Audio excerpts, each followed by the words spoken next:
The 1919 World Series was an 8-game series between the Cincinnati Reds and Chicago White Sox. Reds winning 5 and the White Sox winning 3.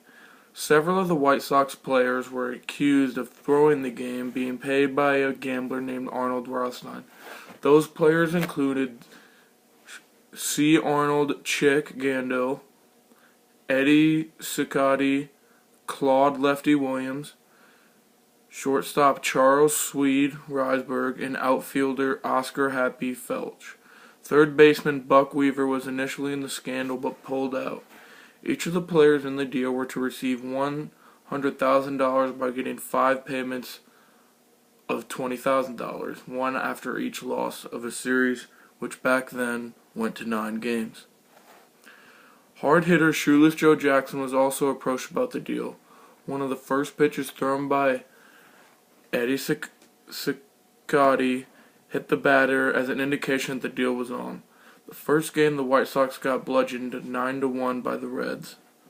The White Sox players kept losing games, and by October 6th, the Reds were leading 4-1.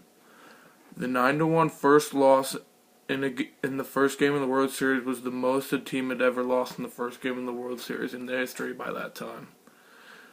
The gamblers stopped committing payments at that time, and the White Sox players thought that they were getting hustled and trying to start winning games.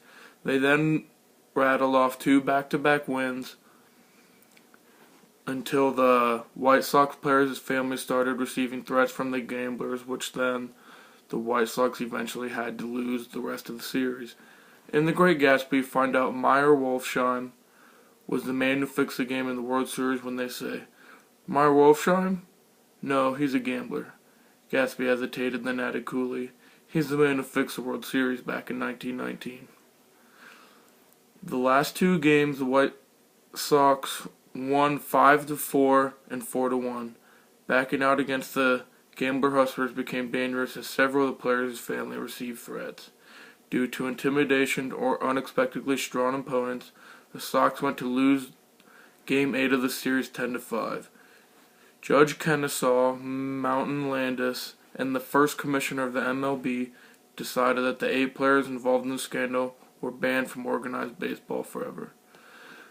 The throwing of this World Series was the first time this has ever been seen in Major League Baseball. It was a very high-profile case back then in the 20s, which was then called the Roaring Twenties. A lot of people had different theories about this game, but one for sure is that these players did receive a lot of punishment for this, whether the gamblers really threatened their families or not.